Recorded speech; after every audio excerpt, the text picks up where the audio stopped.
Hi everyone and welcome to Cybersecurity Alloy. Let's dive into it.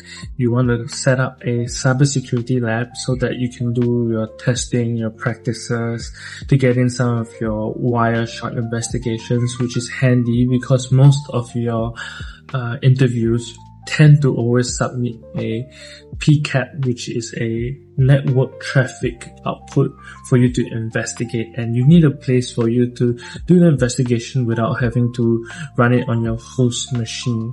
So the first thing first is that you need a machine that has a significant amount of RAM into it, because you're going to be creating virtual machines on your host device. These virtual machines will be where you can do your practices, and there are going to be two VMs that I would recommend you to install so that you can get working on. So the first thing first is that I need you to go to this website called developermicrosoft.com and download the VirtualBox developmental environment. The reason why we're downloading this first is because it's going to take a very long time to download these things. Next would be to go ahead into Kali. So Kali is a quite a well-known red team OS that is Linux based. So that would be a good place for you to both practice your Linux and a good place to practice your pen testing if that's the route that you're going to be taking. It provides a lot of pen testing tools that are fantastic for beginners. So the first thing that you want to go into is the Kali get. I'll provide all the links at the bottom. Then we'll be going into virtual machines, and what you want to do is download VirtualBox. So once you get these done, you'll have something that looks like this.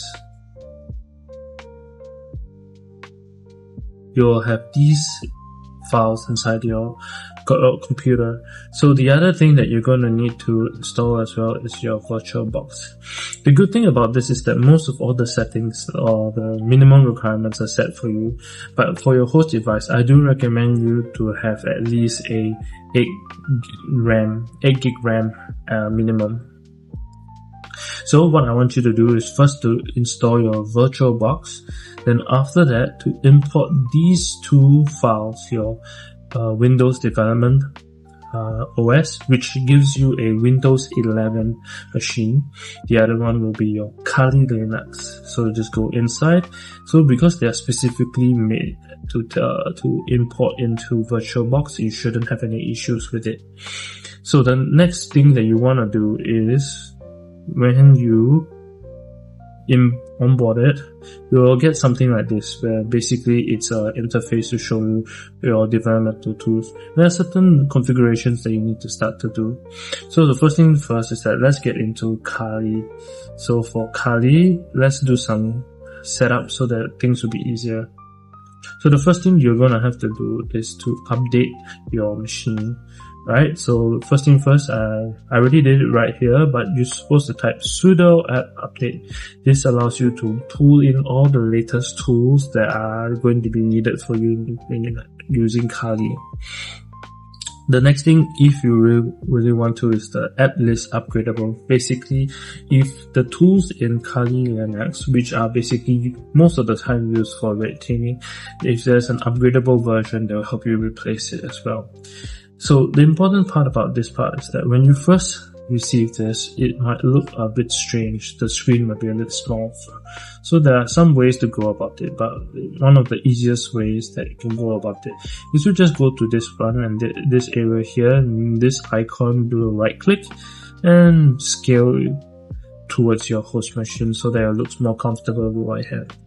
The other thing that you need to configure for your Kali Linux is to make sure that it's running a guest VM. So a guest VM are basically certain aspects that help integrate your machine with the host machine. So what you do is that you click on Insert Guest Edition CD image, which comes with your Kali Linux, and then after that there'll be all for your Kali. So the next thing that you're gonna do is that you're gonna have this Windows Developmental Evaluation OS model. It's basically a Windows 11.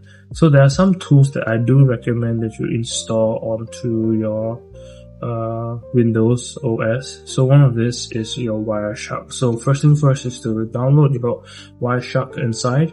I'll provide the link below. And the other thing that is very often used, especially in the investigation environment, these are tools recommended by the SANS community. So this is a really good set of tools. It's a bunch of tools by EricZimmer, who has expertly created multiple tools that are used very often for blue teaming, for investigations and all that. So I recommend you to also download all of these into your Windows OS. The fantastic thing about this evaluation version is that it doesn't require a product key. It's a bare minimum aspect, and it's fantastic for just getting you set up and without all the hassle as well. The other good thing about this tool, having these tools, is that you have essentially a victim and attacker machine, so that you can use to try and break each other apart and try and figure it out. Yeah.